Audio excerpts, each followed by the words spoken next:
Welcome back to Business Week here on Arise News. So, where we bring you the conversations that shape tomorrow's economy today. For this segment, we're diving into a topic that speaks to the very heartbeat of what Africa's CEOs are prioritizing for the future. Now, resilience isn't just a buzzword. It's a survival skill for today's leaders who are navigating global volatility, economic uncertainty, and rapid technological change. And when you layer on Africa's unique challenges, geopolitical tensions, talent shortages, and an ever-evolving ESG landscape, it's clear that being a CEO on this continent isn't for the faint-hearted.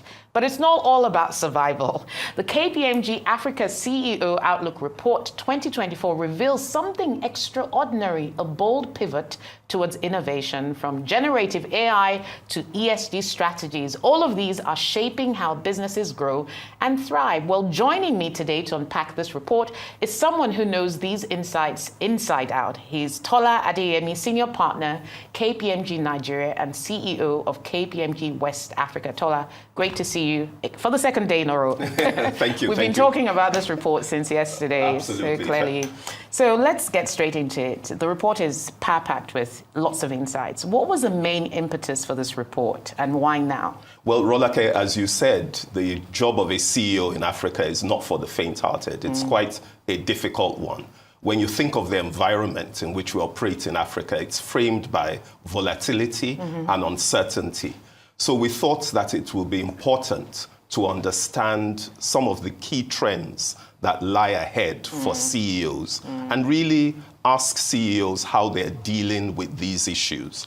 The other thing about the job of a CEO is that it can be quite lonely. Okay. So understanding what fellow CEOs are doing to navigate the landscape is also valuable. So for us, the purpose of this survey was to provide information and insights to CEOs regarding what their contemporaries in other companies, in other jurisdictions are doing to cope with the same challenges. Yeah. We looked ahead and said, what are some of the trends that we see will be important for the future? Yeah. And so we focused on four things. We looked at the geopolitical landscape.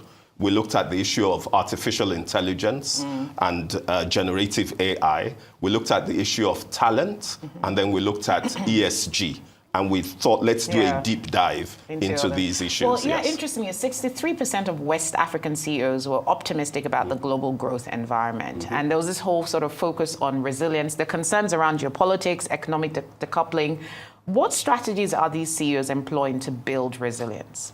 Well, you know, in the environment in which we operate, I think the feedback we got from CEOs is resilience, agility, and innovation are going to be... Okay, so Tola, they all sound like buzzwords. Okay. Help us unpack some of them. All right. So what we see CEOs doing, it starts first of all with planning and how they approach the environment.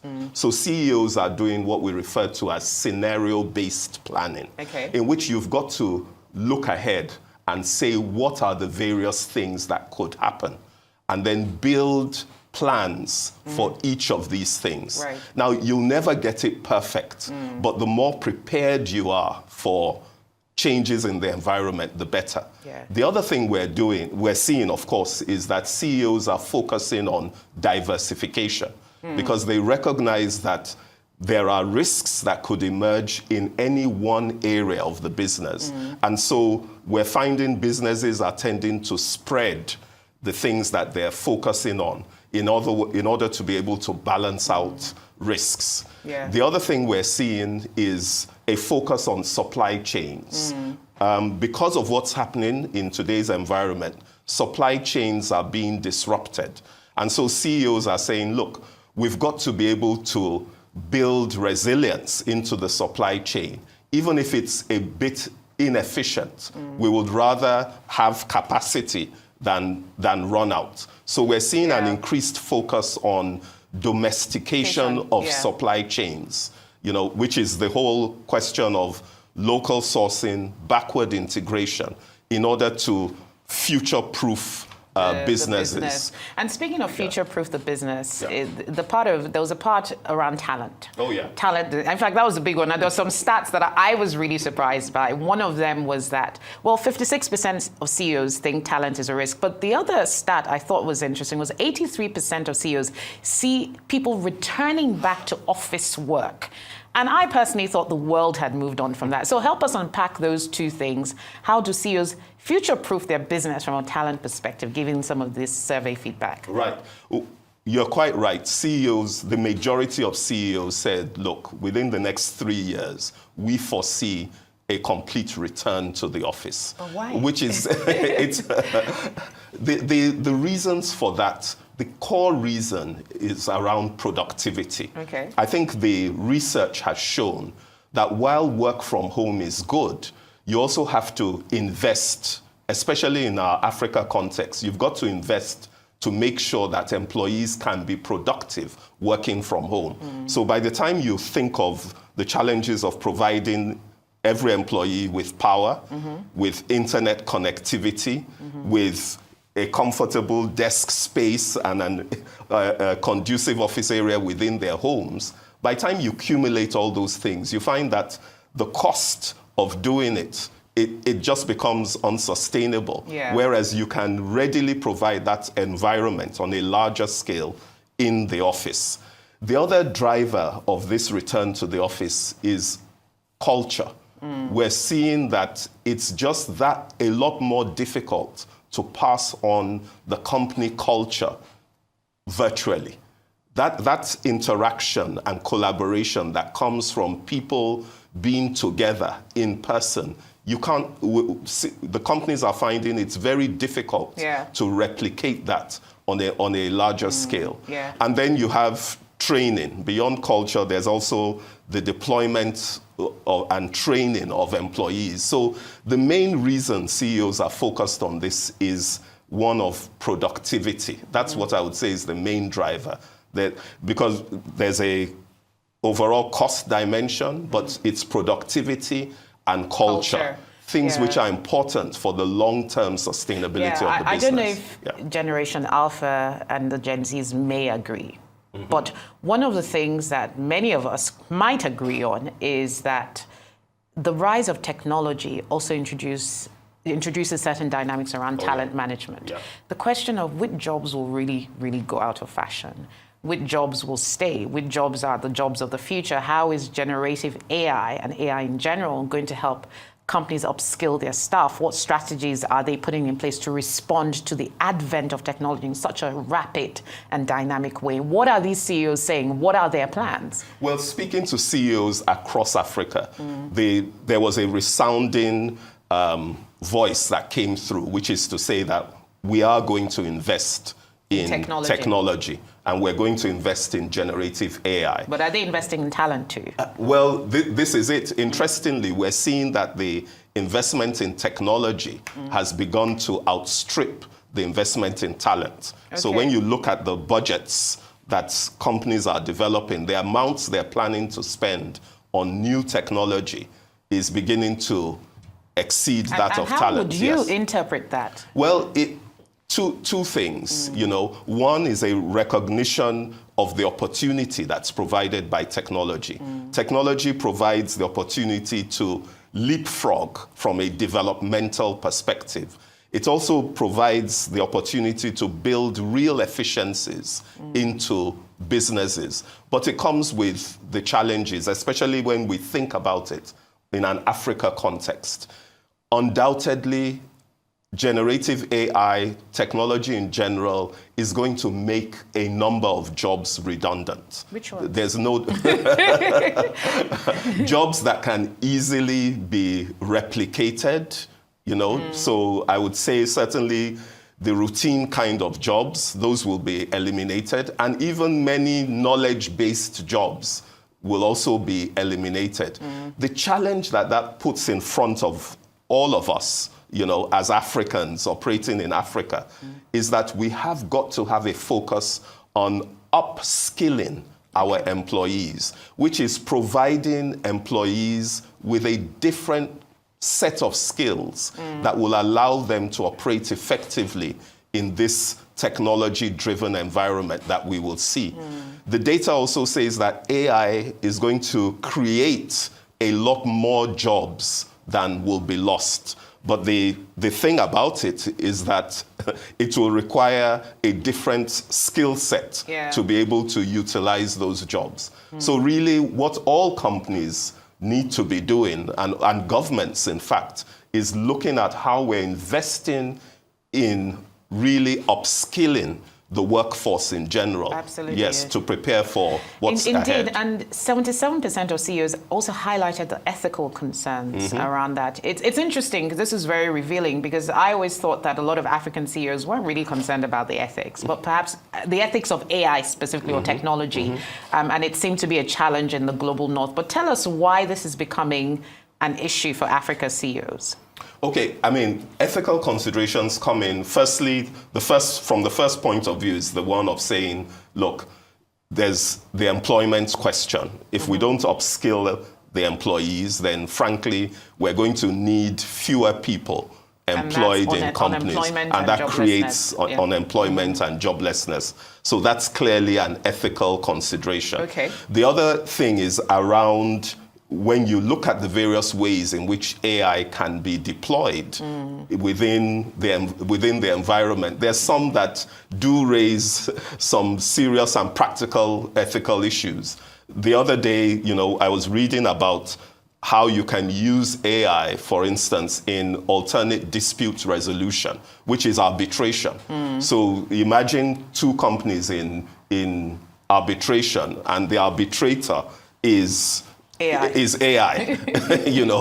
What kind of algorithms have been built into that AI, to enable that tool properly make the decision, in this event, in the event of a dispute. How do you make sure that as the generative AI is being developed, you do it in a manner that takes out bias, in a sense? Those are some of the ethical considerations that come with it.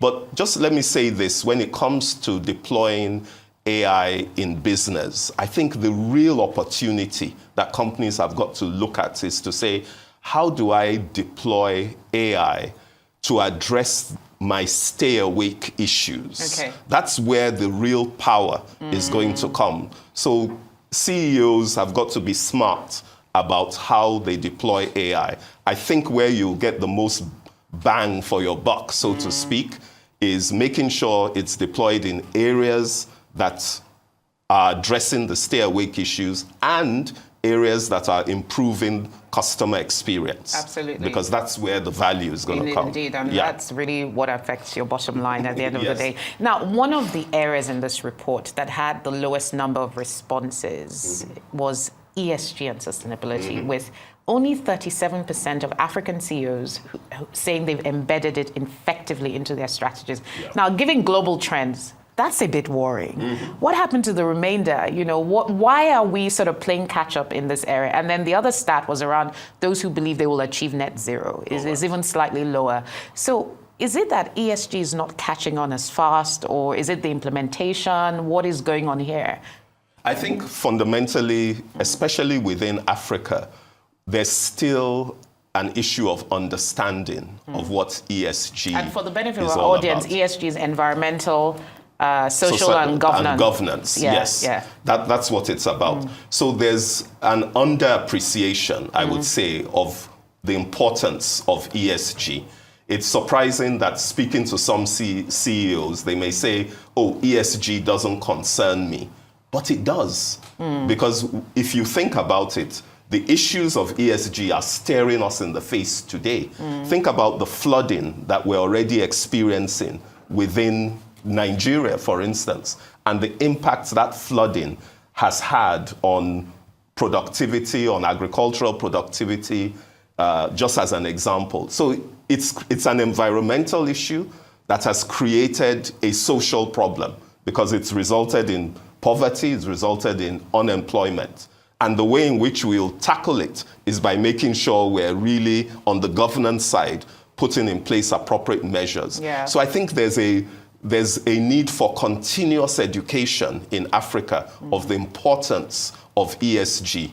and the realization that by focusing on ESG, it's actually a tool for long-term value creation. Absolutely. The rest of the world is catching on to this. And the way in which we're experiencing this in Africa is that we're seeing that when we need to go and raise funding internationally, for instance, the providers of finance want to see our ESG credentials. So those companies that are already looking to raise finance, especially from multilateral institutions, are finding that they're being asked, what are you doing about ESG? And that's beginning to raise the level of awareness. Absolutely. Yeah. And it's not even just the access to the finances, even the cost of that finance that can be impacted or brought down if you're ESG. If you have your ESG and closely program. related to that, the report also talks about an even smaller number of African CEOs who are confident about meeting the 2030 net zero targets. Yeah. That seems like, for African CEOs, I bet most of them are thinking, let's even just tackle the basics first Yes. before we now start talking about scope 1, scope 2, scope 3 emissions. But tell us, what are some of the barriers that are impacting? So there's knowledge, one, there's skills. Right. And that skills point is quite important because it permeates all sectors of the economy. As you know, in Africa, over the last couple of years, we've had huge issues around the emigration of talent. So we've lost a lot of talent, and that's partly what's affecting this as well. The other issue affecting it as well is there's a finance issue. Because to meet your net zero targets, you've also got to make investments in various areas of your business to reduce your carbon emissions. Those investments, they don't come cheap at all. So those are all the issues that are impacting meeting net zero. Yeah. And of course, there's the whole conversation, around the just transition. Yes, the just transition. Our priorities. I knew that would come up. Yes. Yeah. Yeah. Well, we seem to be grappling with that. Now, there was an interesting finding, which I found really intriguing, around how a lot of CEOs and organizations are prioritizing organic growth over mergers and acquisitions. Yeah. Can you tell us a bit about what's driving the thinking behind this? The main thing causing this is the cost, really. Okay.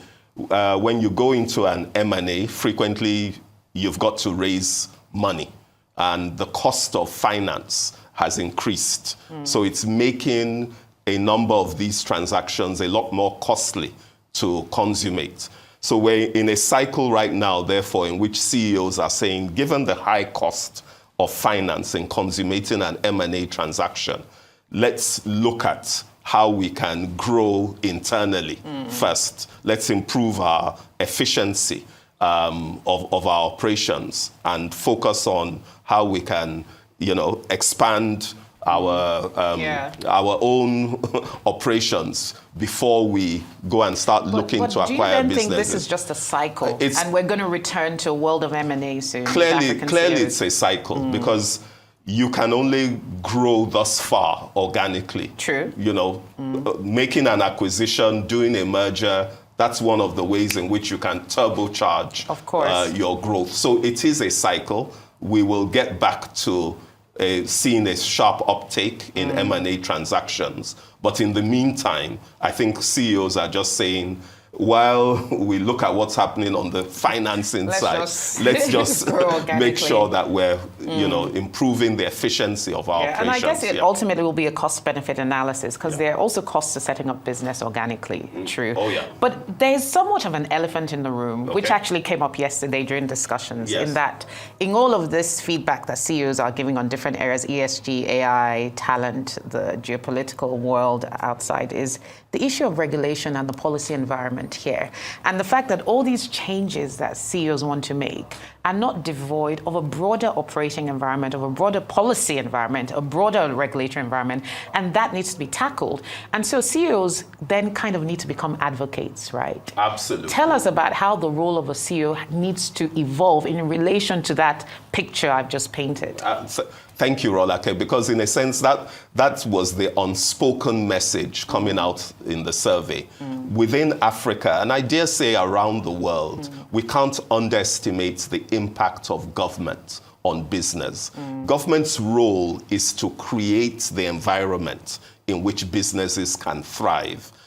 The unfortunate situation that we see in many African countries, and I'll say Nigeria inclusive, is that that environment is very, very tough. And businesses do not always see government as coming to the table in terms of helping to make the business environment more conducive. So there is a need for business led by CEOs to be advocates in terms of engaging proactively with government. So do you want them to become lobbyists, going to Abuja every week to sit down and lobby? Well, they certainly have to be at the forefront in terms of explaining the issues that they are facing and also preferring solutions. Because let's face it, I mean, those in government are not magicians. They don't have all the answers. So there is benefit from the private sector engaging with government and putting solutions on the table. Now, right now, the private sector says we do a lot of that already. What we're failing to see is the purposeful implementation of all the recommendations that we're putting on the table. So it's going to take a partnership. Businesses have got to be advocates, put solutions on the table, and then perhaps work with government as much as possible in driving the implementation of those solutions. That is a vital part now of the CEO's role. Absolutely. Because if you ignore that, then no matter what you're doing in terms of your strategies and your plans, the environment can easily frustrate those. And you obviously need a return on your investment, and that depends. So if you're advising your clients today, you know, what are some of the big messages you want to convey to them? Looking at some of the big takeaways from this report overall, what for you is the big message you're trying to send? For us, it's about, look, the environment is uncertain. So in approaching it, you've got to build different scenarios and plan for different outcomes. We've also got to really invest in innovation, because that's one thing that's going to help businesses stay ahead of these times. But it's not, when we say invest in innovation, I mean here invest in technology, invest in talent as well, and then invest in ESG, the elements of that. It is those businesses that are building bold strategies and making investments in technology, talent, and ESG that we believe will generate sustainable long-term growth. My other message is don't give up. Don't give up. The environment may be difficult. There may be obstacles that come up. Go through the obstacles, go around the obstacles, go over the obstacles, but don't give up. Don't give up, because these issues that are at stake are too important for us to just ignore or to approach half-heartedly. Indeed. And, you know, I think looking at this report and the survey, 130 African CEOs, that is even just a small minority of all the leaders, business leaders on the continent who are dealing in very different economies with different issues. We even saw some interesting dynamics in West Africa and East Africa in the report. And I thought that was really interesting that there was more optimism in some sub-regions than the other, I guess, depending on what's happening in your own base. But obviously, really insightful report. And, you know, we look forward to hearing more of this and maybe seeing what change there is in sentiment come 2025. So thank you so much for joining us on the show, Tola Adeyemi. It's been great speaking to you. Thank you, Rolake. Really enjoyed it. Thanks. Thank you. Well, that's all we have time for on Business Week. I'm Rolake Akinkugbe filling in. Let's continue the conversation on X. Do have a lovely rest of the weekend.